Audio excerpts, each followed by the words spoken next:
কচুর লতি দেখলেই অনেকের গলা চুলকায়, অনেকের এমনিতেই অপছন্দ।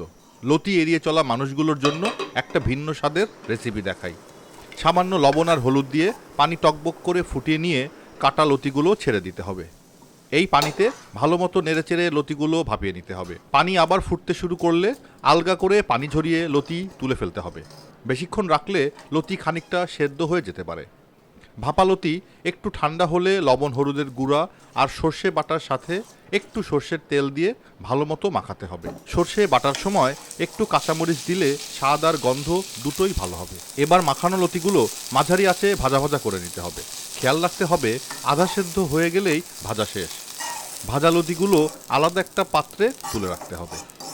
এবার গরম পাত্রে হালকা একটু তেল দিয়ে 2-3টি শুকনো মরিচ টুকরো করে কেটে নিয়ে হালকা আঁচে ভাজতে হবে। এর মধ্যে পেঁয়াজ কুচি দিয়ে একটু নেড়েচেড়ে রসুন কুচি দিতে হবে। শুকনো মরিচ আর পেঁয়াজ রসুনের কুচিগুলো হালকা বাদামি হয়ে আসলে দিতে হবে কয়েকটা কাটা কাঁচামরিচ। এই মরিচ পেঁয়াজ ভাজার ঘ্রাণটাও কিন্তু কম লোভনীয় না।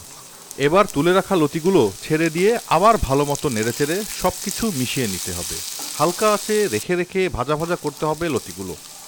পুরোপুরি সিদ্ধ না হওয়া পর্যন্ত ভাজতে হবে। এ সময়ই পাওয়া যাবে সর্ষে বাটা, পেঁয়াজ মরিচ আর শুকনো মরিচ মিশ্রিত একটা ঘ্রাণ। গরম ভাতের সাথে এই লতি রান্না আর একটু লেবু, আহ! যে লতি খেতে চায় না সেও খাবে।